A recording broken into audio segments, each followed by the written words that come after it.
이 시간은 하나님께서 우리에게 주신 말씀 함께 봉독해 올려드리도록 하겠습니다. 오늘 주신 말씀은 사도행전 2장 42절에서 47절까지의 말씀입니다. 사도행전 2장 42절에서 47절까지의 말씀 우리 함께 교독하도록 하겠습니다. 제가 먼저 읽겠습니다. 그들이 사도의 가르침을 받아 서로 교제하고 떡을 떼며 오로지 기도하기를 힘쓰니라.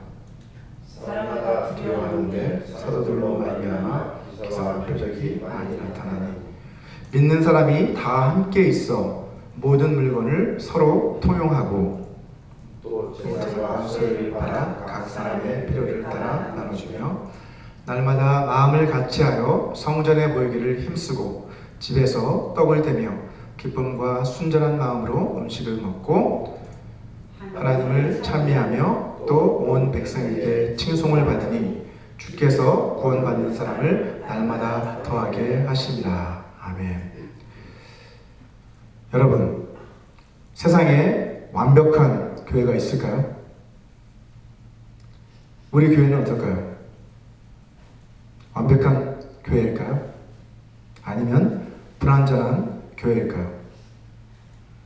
그렇습니다. 우리 교회는 불완전한 교회입니다. 그렇다면 우리 교회가 불완전한 이유는 무엇일까요? 성도 수가 적어서일까요? 아니면 자체 건물이 없어서일까요? 아니면 성가대나 찬양팀이 없어서일까요? 아니면 제 설교가 재미없어서일까요? 여러분, 설교의 황태자라고 불리는 찰스 스펄전 목사님은 자신의 설교에서 이 질문에 대해 다음과 같이 답하고 있습니다. 당신이 다니고 있는 교회가 완벽하지 않다는 것을 깨닫게 되셨다면 그에 대해 기뻐하시기 바랍니다. 만약 제가 완벽한 교회를 찾을 때까지 교회의 멤버가 되지 않기로 결정을 했다면 저는 아마도 지금까지 어떤 교회의 멤버도 될 수 없었을 것입니다.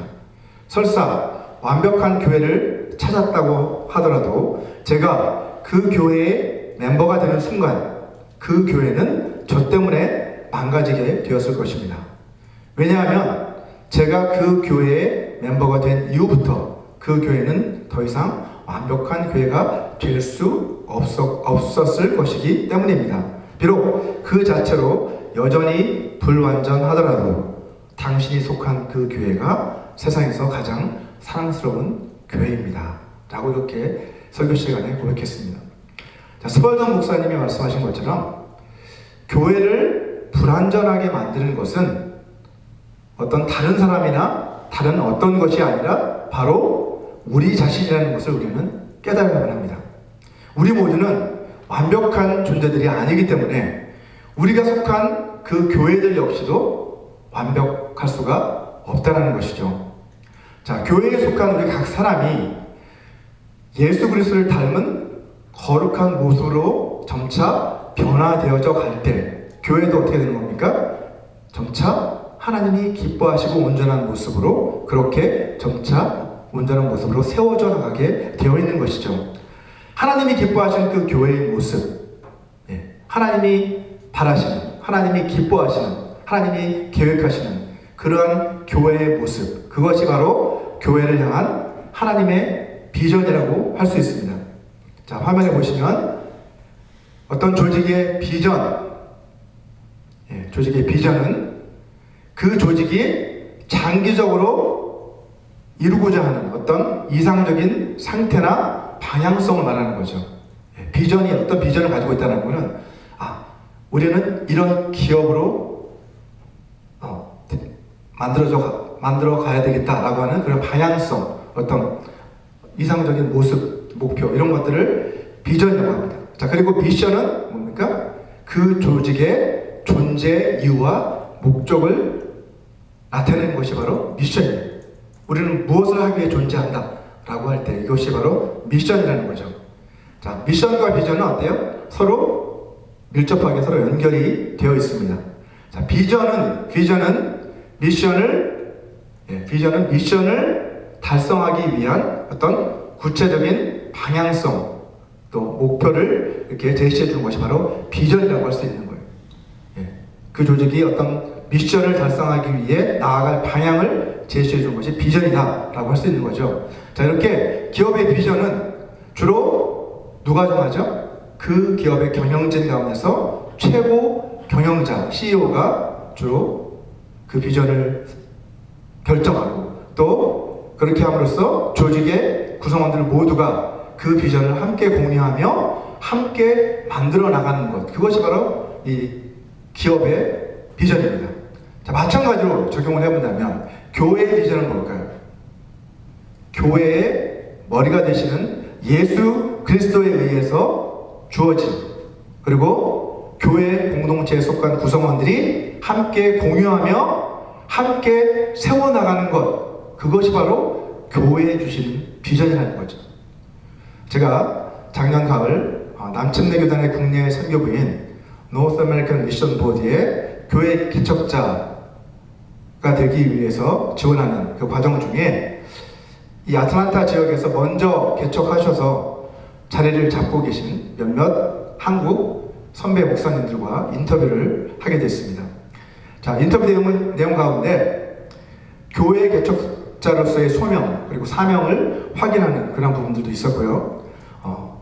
개척을 위해서 얼마나 준비가 되어 있는지, 개척과 관련된 실제적인 그런 내용들을 묻는 그런 질문들도 있었습니다. 자, 그런데 그 중에서 교회의 비전이 무엇이냐라고 하는 그런 질문을 받았습니다. 저는 제 소신껏 복음이 바로 비전이고, 그래서 교회 이름도 복음 비전 교회라고 지은 것이라고 그렇게 답변을 드렸습니다. 그랬더니 질문하신 그 목사님은 교회 개척에 성공하려면 좀 더 구체적이고 실제적인 비전을 가져야 한다라고 그렇게 조언을 하셨습니다. 그래서 저는 우리 교회의 비전인 가스펠 비전, GOSPEL, 이 가스펠 비전에 대해서 좀 더 설명을 드렸습니다. 가스펠은 각각의 그 알파벳 첫 글자를 제가 모아서 6가지의 비전을 제가 만들었다기보다는 성경을 연구하고 신학을 제가 공부해 오면서 이것이 정말 하나님이 교회를 향해 바라시는 모습이다 라고 생각해서 정리한 것이죠. 자, 첫 번째 글로리는 하나님께 영광 돌리는 그 교회가 되어야 되겠다. 두 번째는 뭐예요? O는 obedience, 순종이라는 뜻이죠. 말씀에 순종하는 교회가 되어야 되겠다. 세 번째는 service, 기쁨으로 하나님을 섬기고 사람들을 섬기는 그런 교회가 되어야 되겠다. 그리고 prayer, 성령으로 기도하는 교회를 세워나가야 되겠다. 그리고 evangelism은 뭐예요? 너무나 잘 아는 것처럼 온 세상에 복음을 전하는 교회가 되어야 되겠다. 그리고 마지막으로 love, 서로 사랑하는 교회, 사랑 안에서 하나가 되는 교회가 되어져야 되겠다.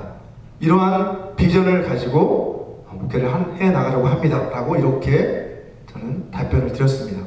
자, 그랬더니 그분이 말씀하시기를 그건 누구나 다 아는 내용이고 개척에 성공하기 위해서는 다른 교회와 차별화될 수 있는 구체적인 비전을 세워야 한다라고 그렇게 저에게 조언을 해주셨습니다. 물론 그분은 이제 막 개척을 시작하는 후배 목사에게 어떻게 보면 자신의 경험을 바탕으로 이렇게 좀 조언을 해주신 것이죠. 하지만 저의 생각은 그분과 달랐습니다. 여러분, 기업의 비전은 어떻습니까? CEO마다 다 가치관이 다르기 때문에, 원하는 바가 다르기 때문에 기업마다 기업의 비전은 다르게 되어 있어요. 여러분, 하지만 교회의 비전은 그렇지 않습니다. 교회의 비전은 각각의 담임 목사가 결정하는 것이 아니라 누가 정하는 거예요? 사실은 교회의 머리 되시고 교회의 주인이신 하나님, 예수 그리스도께서 세우시는 것이 바로 교회의 비전이라고 저는 믿습니다. 저는 하나님께서 모든 교회에 동일한 사명을 주셨고 또 그 사명을 이루기 위해 동일한 비전을 주셨다고 저는 믿습니다. 그것이 바로 성경이 우리에게 보여주는 비전들이죠. 여러분도 잘 아시다시피 예수 그리스도께서 교회에 주신 사명, 곧 미션은 뭐예요? 모든 믿는 자들이 다 감당해야 될 그 사명, 대사명은 바로 복음 전파의 사명입니다. 이것은 어떤 교회든지 다 공감할 거예요. 이 사명을 감당하기 위해서 그러면 어떠한 비전을 가져야 될까? 하나님께서 교회에 주신 비전은 무엇일까요? 제가 앞에서 비전은 그 조직이 장기적으로 이루고자 하는 어떤 이상적 상태나 방향성을 의미한다고 말씀을 드렸습니다. 따라서 교회를 향한 하나님의 비전은 뭐라고 할 수 있을까요? 하나님께서 궁극적으로 장차 궁극적으로 이루어 가고자 하시는 그러한 이상적 교회의 모습이 바로 교회의 비전이라고 할 수 있는 것이죠. 자, 그렇다면 하나님께서 궁극적으로 이루고자 하시는 그 이상적 교회의 모습은 어디에서 찾을 수 있을까요? 그렇습니다. 성경에서 우리는 그 모습을 찾을 수 있죠. 성경은 교회를 향한 하나님의 비전을 담고 있는 책이기 때문입니다. 저희 교회의 비전인 이 가스톨 비전은 제가 교회 개척을 놓고 간절히 기도하던 중에 하나님께서 저에게 주셨던 기도의 응답입니다. 복음을 비전으로 붙들어야 되겠다라는 그런 마음을 주셨고, 또 하나님께서 저에게 개인의 야망이 아닌, 그죠? 개인의 야망이 아닌, 저 자신의 어떤 야망이 아니라 하나님의 복음을 비전으로 삼는 그러한 목회를 해야 한다는 그런 생각을 저에게 주셨어요. 자, 그러면 그러기 위해서는 어떻게 해야 될까를 놓고 기도하던 중에 그러면 교회가 교회다움을 회복해야 되는구나. 교회가 교회다워지면 어때요? 하나님이 원하시는 그러한 교회의 모습으로 세워져 나가야 된다는 것이죠. 성경은 교회다운 교회는 어떤 교회라고 말씀하고 있습니까? 자, 성경은 아까 말씀드렸던 것처럼 하나님 앞에 영광을 돌리는 교회, 말씀에 순종하는 교회, 기쁨으로 서로 섬기는 교회, 성령으로 기도하는 교회, 온 세상에 복음을 전하는 교회, 서로 사랑하는 교회, 그러한 교회의 모습이 바로 하나님이 기뻐하시는 교회라고 분명하게 우리에게 말씀하고 있습니다. 자, 오늘 본문인 사도행전 2장 42절에서 47절까지의 말씀은 교회를 향한 이 하나님의 비전이 무엇인지를 우리에게 잘 가르쳐주고 있습니다. 세상에 완벽한 교회는 없지만 성령의 강력한 역사가 있었던 이 초대교회는 분명 하나님의 비전에 이끌리는 교회였던 것이 분명합니다. 자, 첫 번째로 초대교회는 하나님께 영광 돌리는 교회였습니다. 오늘 본문 46절을 보시면 초대교회 성도들은 날마다 마음을 같이하여 성전에 모이기를 힘썼다라고 그렇게 말씀하고 있습니다. 사도행전의 기록을 우리가 살펴보게 되면 초대교회 성도들이 모였던 곳은 아마도 솔로몬의 행각이었을 것이라고 학자들은 추정합니다. 그 솔로몬의 행각에서 베드로가 말씀도 전하고 전도도 하고 또 그곳에서 모임도 갖고 이렇게 했었죠. 자, 그래서 또 그 당시에는 랍비들이 주로 이 솔로몬의 행각에서 사람들을 모아놓고 사람들을 가르치는 그런 장소가 바로 솔로몬의 행각이었다고 합니다. 그래서 초대교회 성도들에게 있어서 이 성전이라고 하는 곳은 많은 사람들이 함께 모여서 하나님의 말씀을 들을 수 있는 곳, 그리고 하나님 앞에 기도할 수 있는 곳, 그리고 하나님을 찬양하고 하나님을 예배할 수 있는 장소가 바로 성전이라는 장소였다는 거죠. 자, 오늘날로 치자면 이 성전에서의 그들의 모임은 대그룹 모임이죠. 그렇죠? 대그룹 모임. 많은 사람이 함께 모일 수 있는 곳. 그런 모임으로 오늘날의 교회에서의 이 주일 예배 모임에 또 해당한다고 볼 수 있습니다. 또한 그들은 날마다 집에서 모여서 떡을 떼며 기쁨과 순전한 마음으로 음식을 먹었다라고 또 말씀하고 있습니다. 오늘날로 보자면 뭐라고 할 수 있어요? 이 집에서 모였던 이 모임은 소그룹 모임이겠죠. 소그룹 목장 모임이나 셀그룹 모임에 해당한다고 볼 수 있습니다. 자, 여기서 떡을 떼었다라고 하는 것은 무엇을 의미합니까? 떡을 떼었다? 바로 주님의 만찬, 성만찬을 의미하는 것이고, 음식을 순전한 마음으로 음식을 함께 나누었다, 먹었다라는 것은 brotherly love, 그러니까 형제를 가지고 서로 기쁨으로 함께 공동 식사를 하는 것을 의미하는 거죠. 이 두 가지가 약간 구별이 됩니다. 분명하게. 주님의 만찬은 분명히 주님이 명령하실 것을 기념하기 위해서 행하는 의식이고, 두 번째 공동 식사는 형제를 존중하게 하기 위해서 함께 식사하는 것이었죠. 자, 초대교회는 오늘날의 교회들처럼 어떤 특정한 날에만 그렇게 모이는 그런 모임이 아니라 어때요? 날마다라고 말씀하고 있습니다.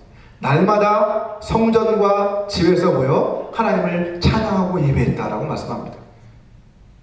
물론 오늘날과 현실은 다를 수 있죠. 이 당시 교회의 상황을 생각해보면 오순절 성령님께서 강력하게 임하신 그것으로 인해서 사람들이 이러한 예배의 삶을 살 수가 있었던 것으로 우리가 생각해야 되겠죠. 자, 본문 47절 전반절을 보시게 되면 하나님을 찬미하며 또 온 백성에게 칭송을 받았다라고 말씀한 것을 볼 수 있습니다. 자, 초대교회 성도들이 함께 모여 하나님을 예배하고 기쁨의 교제를 나누고 있는, 그리고 하나님을 찬양하는 그러한 모습을 곁에서 보고 사람들이 어떻게 한 거예요? 그들을 칭찬했다, 호감을 갖게 됐다 라고 이렇게 말씀하고 있습니다. 자, 마태복음 5장 16절에서 말씀하신 것처럼 같이 한번 마태복음 5장 16절 같이 한번 읽어볼까요? 시작. 이같이 너희 빛이 사람 앞에 비치게 하여 그들로 너희 착한 행실을 보고 하늘에 계신 너희 아버지께 영광을 돌리게 하라. 아멘. 자, 이 말씀처럼 곁에 있던 그들의 이웃들이 그들의 삶의 변화를 곁에서 목격하고 어떻게 된 거예요? 하나님을 두려워하는 마음으로 또 그렇게 하나님 앞에 영광을 돌리게 된 것입니다. 자, 이처럼 초대교회의 예배는 일상의 삶과 분리된 그런 예배가 아니라 어때요? 일상의 삶 가운데 들어있는 삶의 예배였다는 것을 알 수 있습니다. 초대교회 예배는 오늘날처럼 이렇게 사회자가 있어서 어떤 순서를 정해놓고 인도해 나가는 그러한 형태의 정형화된 그런 예배가 아니었다는 거죠. 그들의 예배는 성령님의 인도하심에 이끌려 그렇게 순전한 마음과 기쁨으로 자유롭게 드리는 그러한 예배였다는 것을 알 수 있습니다. 이처럼 초대교회는 첫 번째로 날마다 하나님을 예배하는 그러한 예배의 공동체였다는 것을 우리는 알 수 있습니다. 자, 두 번째로 초대교회는 말씀에 순종하는 교회였습니다.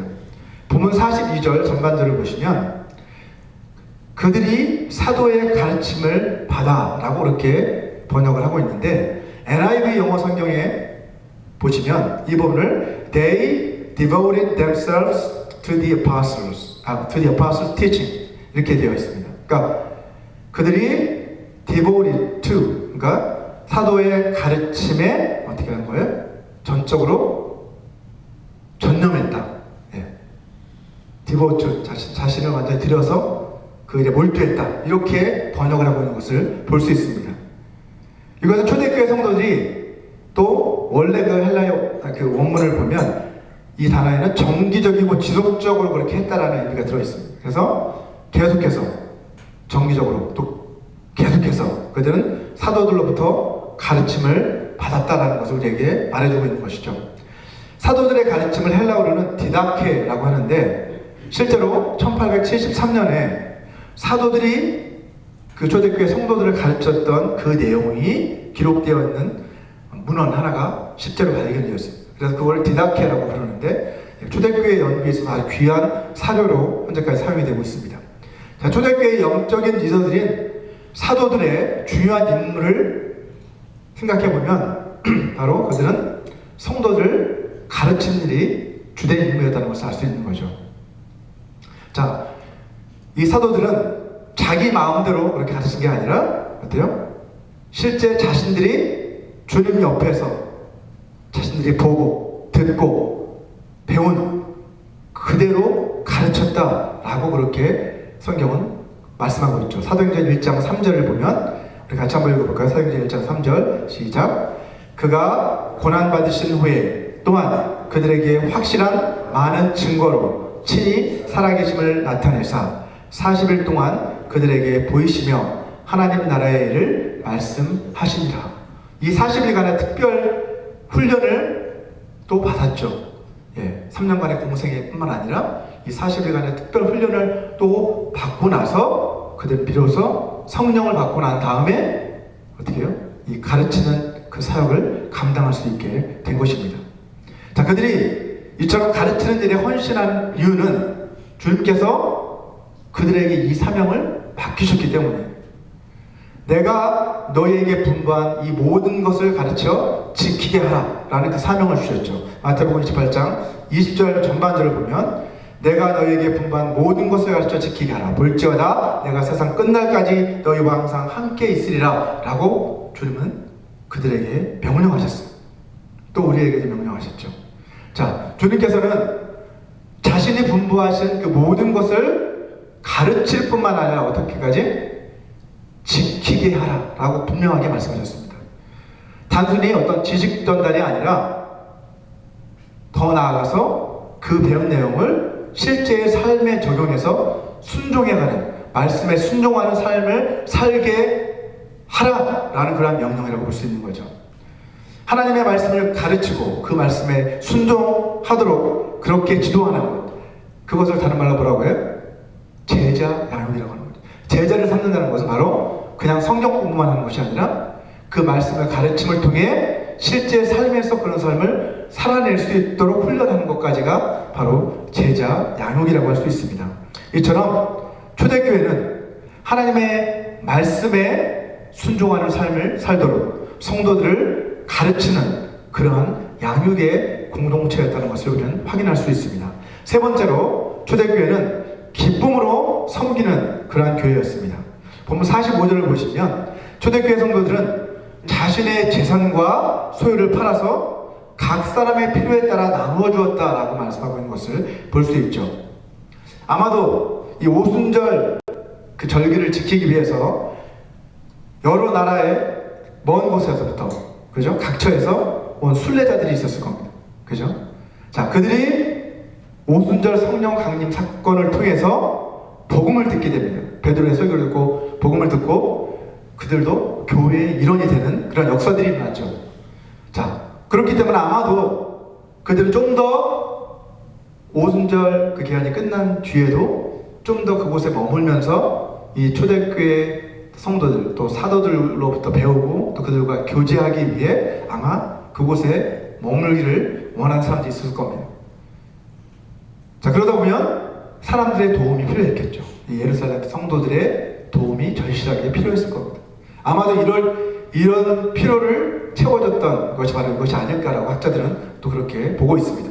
뿐만 아니라 초대교회 성도들은 예수님이 친히 그 공생의 사역 가운데 본을 보여주셨던 것처럼 고아와 가우와 같이 가난하고 소외된 자들의 친구가 되셨잖아요. 그죠? 그런 거와 마찬가지로 이 초대교회 성도들도 아마 그들을, 그런 궁핍한 사람들을 돕기 위해 자신의 것을 기꺼이 나누는 그러한 삶을 살았다는 것을 알 수 있습니다. 자, 헬라어로 어떤 사람, 다른 사람을 섬기고 돌보는 행위를 디아코니아라고 하는데요. 자, 여기에서부터 뭐가 나온 거예요? 디컨, 영어의 디컨, 그 집사라는 단어가 디아코니아라는 이 섬기다라는 단어에서 나온 것이죠. 결국 집사는 뭐예요? 섬기는 사람이라는 거죠. 사도행전 6장에서 기록하고 있는 것처럼 집사의 본래의 임무는 구제와 섬김이었다는 것을 우리는 알 수 있습니다. 사도행전 6장 1절 말씀을 우리 세번역 성경으로 같이 한번 읽어보도록 하겠습니다. 시작. 이 시기에 제자들이 점점 불어났다. 그런데 그리스 말을 하는 유대 사람들이 히브리 말을 하는 유대 사람들에게 불평을 터뜨렸다. 그것은 자기네 과부들이 날마다 구호 음식을 나누어 받는 일에 소홀히 여김을 받기 때문이었다. 자, 이 말씀을 통해서 우리는 뭘 알 수 있습니까? 초대교회의 중요한 사역 가운데 하나가 바로 이 가난한 과부들에게 구호 음식을 나누어주는 일이었구나라는 것을 확인할 수 있는 거죠. 이처럼 초대교회는 서로 사랑으로 섬기고 또 가난한 이웃들에게 자비를 베푸는 그러한 섬김의 공동체였다는 것을 우리는 확인할 수 있습니다. 자, 네 번째로 초대교회는 성령으로 기도하는 교회였습니다. 본문 42절 하반절을 보시면 한글 성경에서는 오로지 기도하기를 힘쓰니라 라고 이렇게 번역하고 있죠.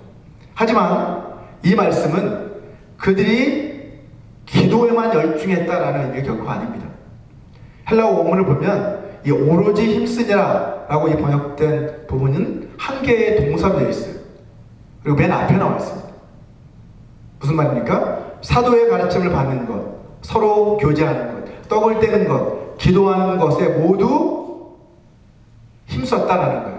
그 모든 것에 전적으로 힘썼다라는 것을 확인할 수 있습니다. 자, 하나만 기도만 하는 것이 아니라 어때요?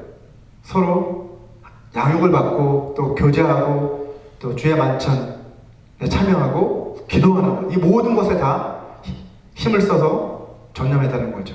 자, 여러분도 아시는 것처럼 초대교회 성도들은 주로 마가의 다락방에 모일 때가 많았죠. 오순절 성령 강림 전에도 마가의 다락방에 모여서 성령님이 강림하실 때까지 어떻게 했습니까? 간절히 기도했다라고 성경은 분명하게 기록하고 있습니다. 또 오늘 본문 바로 다음에 나오는 사도행전 3장을 한번 나중에 읽어보시면 어떻습니까? 베드로와 요한이 기도하기 위해서 성전으로 올라가다가 누구를 만납니까? 성전 미문에 앉아있는 나면서부터 걷지 못하던 한 사람을 만나죠. 그리고 그를 나사렛 예수 이름으로 일으켜 세우는 그런 놀라운 기적을 행하는 것을 볼 수 있습니다. 또 사도행전 12장 5절을 한번 보시면 베드로가 교회가 핍박을 받을 때 베드로도 옥에 갇히죠. 그때 어떻습니까? 교회가 그를 위해 간절히 기도했다라고 분명하게 말씀하고 있습니다. 이처럼 초대교회는 기도를 통해서 하나님의 성령의 그 능력을 경험하는 그러한 기도의 공동체였습니다. 자, 다섯 번째, 초대교회는 온 세상에 복음을 전하는 그러한 교회였습니다. 본문 43절을 한번 보시면 사람마다 두려워하는데 사도들에 의해서 기사와 표적이 많이 나타났다라고 그렇게 말씀하고 있습니다. 초대교회 성도들이 사도의 가르침을 받아서 서로 교제하고 떡을 떼며 기도하는 그 일에 전념하고 있는 그 모습을 보고 사람들이 어떤 반응을 보였다는 거예요? 하나님을 두려워하는 마음을 갖게 되었다라고 말씀합니다. 그들의 삶을 보고 그들은 하나님을 두려워하는 마음을 그 이웃들이 갖게 되었다는 거죠. 뿐만 아니라 사람들은 사도들이 기사와 표적을 행하는 그 모습을 보고 아마도 하나님을 더욱 두려워하게 되었을 것입니다. 자, 하나님을 두려워하는 그 마음, 그죠? 하나님을 두려워하는 그 마음은 어떻습니까, 여러분? 그것은 복음의 씨앗이 그 마음에 뿌려질 수 있는 옥토버과 같은 거죠. 그렇게 준비될 때 효과적으로 그 복음이 그들에게 전해질 수 있고 또 변화될 수 있는 겁니다. 자, 성경은 하나님께서는 큰 권능과 기사와 표적을 통해서 예수 그리스도를 증거하셨다라고 그렇게 또 말씀하고 있습니다. 사도행전 2장 22절 말씀입니다. 자, 하나님께서 나사렛 예수로 큰 권능과 기사와 표적을 너희 가운데서 베푸사 너희 앞에서 그를 증언하셨느니라. 복음을 증거하기 위한 효과적인 수단이 바로 이러한 권능과 기사와 표적이라는 것이죠. 이것은 앞에서 우리가 살펴본 기도와 밀접하게 연결되어 있죠. 그죠? 성령으로 그들이 기도할 때 이러한 놀라운 권능과 기도와 표적이 나타났고 그를 통해서 예수 그리스도의 복음이 흥황하게 전해질 수 있다는 것을 확인할 수 있습니다. 본문 47절 하반절을 보시면 그 결과 주께서 구원받는 사람을 날마다 더하게 하시니라 라고 말씀을 하고 있습니다. 사도행전에서 보시는 것처럼 여러분 초대교회에서는요 하루에도 수천 명씩 회개하고 돌아오는 그런 놀라운 역사들이 일어났죠. 그죠? 사도행전을 읽어도 한두 번이 아니라 하루에 수천 명씩 변화되는 역사들이 막 일어났습니다. 자, 초대교회가 이처럼 지속적으로 폭발적으로 그렇게 성장할 수 있었던 이유는 그들이 주님의 명령에 순종해서 너희는 예루살렘과 온 유대와 사마리아와 땅 끝까지 이르러 내 증인이 되라 라고 하신 그 명령에 순종해서 복음을 전했기 때문에 이러한 역사가 일어났던 것을 우리는 알 수 있습니다. 복음을 전할 때 우리가 반드시 주의해야 할 그것이 있죠. 그것은 바로 구원의 주체, 구원하시는 분은 누구시다? 하나님이시지 내가 아니다라는 것을 우리는 반드시 기억해야 합니다. 여기서 말씀하고 있는 것처럼 주께서 구원받는 사람을 더하게 하시는 것이지 우리의 어떤 효과적인 전도 방법이나 뭐 이런 것들을 설득 있는 말로 그들을 구원하는 것이 결코 아니라는 것을 우리는 반드시 기억해야만 합니다. 자, 우리는 단지 하나님의 구원을 전하는 그러한 통로의 역할을 감당하는 것이라는 거죠. 전도에 있어서 우리는 하나님의 통로가 되어지는 거죠. 자, 이처럼 초대교회는 성령의 권능과 능력으로 예수 그리스도를 증거하는 그러한 증거의 공동체이기도 했습니다. 자, 여섯 번째 마지막으로 초대교회는 서로 사랑하는 그러한 교회였습니다.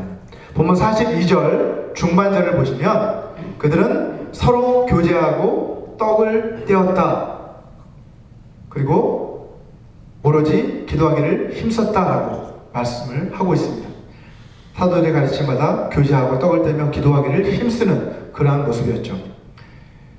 자, 헬라어로 여기에서 친교, 교제 이렇게 번역된 그 단어는 코이노니아, 여러분 들어보셨죠? 코이노니아라고 하는 단어, 교제라는 단어, 친교라는 그런 단어로 이렇게 번역이 주로 되는데요. 그들이 코이노니아를 했다라는 거예요. 자, 그것은 원래 코이노니아는 함께 나누어 갔다라는 뜻이에요. 쉐어한다 보통은 얘기하잖아요. 자, 근데 우리가 앞에서 말씀드린 떡을 떼다라는 것은 다른 것이라고 했죠. 그죠? 그것은 주님의 만찬을 기념하는 거고, 이것은 이 친교는 우리의 것을 나누어서 같이 함께하는 것, 그것이 바로 친교라는 거죠. 자, 성도들이 이처럼 매일 함께 모였고, 그 모임의 자리에서 서로 한 가족이라는 것, 서로 한 몸이라는 것을 우리가 기억하며 서로 이러한 나눔 또 음식을 나누며 하나됨을 그렇게 경험했다는 것을 알 수 있습니다. 자, 본문 44절을 세번역 성경으로 한번 보면 이렇게 말씀하고 있습니다. 믿는 사람은 모두 함께 지내며 모든 것을 공동으로 소유하였다. 이 초대교회 성도들이 나눈 친교가 어느 정도의 수준이었는지를 잘 보여주고 있죠.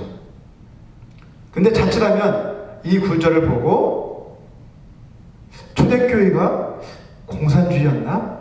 라고 이렇게 오해할 수도 있습니다. 실제로 이 말씀을 보고 여기서 사회주의 공산주의가 나오긴 했지만 어쨌든 공산주의와 다른 점이 뭘까요? 공산주의에서는 사유재산을 결코 인정하지 않죠. 그리고 그 사유재산을 모두 강제적으로 공유하도록 그렇게 국가가 만듭니다. 강제성이 있다는 거죠. 하지만 초대교회는 어떻다는 거예요?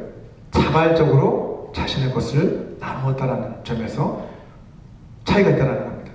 자, 이 구절을 우리가 올바로 이해하기 위해서는 앞서 말씀드렸던 것처럼 이 당시 교회의 상황을 좀 우리가 생각할 필요가 있습니다. 하루에도 수천 명씩 새로운 멤버가 막 생겨나고 그들은 또 그 성도들과 교제하기 위해 머물렀다라고 아까 말씀을 드렸잖아요. 자, 그러한 순례자들을 위해서 이제 어떻게 했을까요? 이 초대교회 공동체는 이렇게 자발적으로 자신의 집을 오픈하고 그들을 섬기는 그러한 모습으로 그렇게 섬김을 베풀었다는 것을 우리는 알 수 있는 겁니다. 또 초대교회 성도들은 날마다 집에서 친교 모임을 가졌다라고 또 말씀하고 있습니다. 보면 46절을 세번역으로 같이 한번 읽어보도록 하겠습니다. 시작. 날마다 마음을 같이하여 성전에 모이기를 힘쓰고 집에서 떡을 떼며 기쁨과 순전한 마음으로 음식을 먹고 세번역이 아니군요. 어쨌든 떡을 떼며 기쁨과 순전한 마음으로 음식을 먹었다라고 그렇게 말씀하고 있습니다. 이처럼 초대교회는 영적 가족으로서 매일 함께 모여 친밀한 교제를 나누었던 그러한 친교의 공동체였다는 것을 알 수 있습니다. 자, 지금까지 설명을 드렸던 이 6가지 초대교회의 그 특징들은 사실은 제가 앞에서 말씀드렸던 것처럼 성경이 말씀하고 있는 하나님이 성경을 통해 우리에게 보여주시고자 하는 그러한 교회의 비전, 교회의 모습이 바로 저는 이 6가지 모습이라고 생각합니다. 자, 자, 우리 교회의 사명은 뭡니까, 여러분? 예수 그리스도의 복음과 사랑으로 모든 민족과 세대를 제자 삼아 하나님께 영광을 돌리는 그것이 바로 우리의 사명입니다. 자, 이 사명을 이루기 위해서는 우리가 비전을 가지고 구체적으로 그 모습을 꿈꾸며 바라보며 그렇게 나아가야 되는데, 그 6가지 비전이 뭐라고요? 가스펠 비전이라고 했습니다. 화면에 보시면 이 6가지 비전 다시 한번 보시면, 이 사명, 복음 전파의 이 사명을 감당하기 위해서 우리 교회는 가스펠 비전을 가지고 나아가는데, 이 가스펠 비전은 첫 번째는 뭐예요? 글로리는 하나님께 영광 돌리는 교회, 그죠? 글로리가 영광이잖아요. 두 번째는 오비디언스, 말씀에 순종하는 교회. 그리고 세 번째는 서비스, 기쁨으로 섬기는 교회. 네 번째는 프레어, 성령으로 기도하는 교회. 다섯 번째는 이벤젤리즘, 온 세상에 복음을 전하는 교회. 마지막 6번째는 love, 사랑, 즉 서로 사랑하는 교회, 사랑으로 하나 되는 교회. 이것이 바로 우리 교회가 바라보며 또 꿈꾸며 나아가는 그러한 교회의 모습입니다. 자, 이러한 비전을 이루기 위해 또 우리 교회는 이 각 비전을 이루기 위한 6가지 핵심 사역을 그렇게 세워나갈 생각입니다. 이러한 비전을 위해서는 보다 구체적인 것들이 필요하겠죠. 하나님께 영광을 돌리는 그 비전을 이루기 위해서는 예배 사역을 통해서 우리의 주일 예배뿐만 아니라 삶이 예배가 되는 그러한 사역을 통해서 하나님 앞에 영광 돌리는 그러한 삶을 살아나가야 되겠고, 두 번째는 뭡니까? 제자, 오비디언스, 순종, 곧 하나님 말씀에 순종하는 사람을 길러내는 것, 제자 양육 사역. 우리가 말씀을 함께 공부하고 그 말씀을 또 실천해 나가는 그러한 삶을 훈련하는 것. 그리고 세 번째는 섬김 사역, 기쁨으로 섬기는, 이웃을 섬기고 또 하나님을 섬기는, 교회의 공동체를 섬기는 그러한 사역을 해나갈 것이고, 또 기도 사역은 계속해서 우리가 각 처에서 또 함께 모여 계속해서 기도하는 그러한 공동체로 계속해서 만들어 나가야 되겠습니다. 그리고 전도 사역은 마찬가지로 말씀드렸던 것처럼 온 세상에 우리 가까운 곳에서부터 시작해야 되겠죠. 우리 가족들에게, 믿지 않는 가족들에게, 이웃들에게, 주변 사람들에게 예수 그리스도를 전하는 그러한 사명을 계속해서 감당해 나가고, 마지막으로 친교 사역, 그것은 그리스도 안에서 한 가족이고 한 몸임을 경험해 나가는 그러한 모임을 통해서 서로가 그것을 확인하며 그렇게 세워져 나가는 그러한 교회를 만들어가기 원합니다. 저와 여러분 모두가 이러한 주님이 우리 교회에 주신 이러한 사명과 비전을 충성되게 감당해 나가는 삶을 살아나가게 되시기를 주님의 이름으로 축원합니다.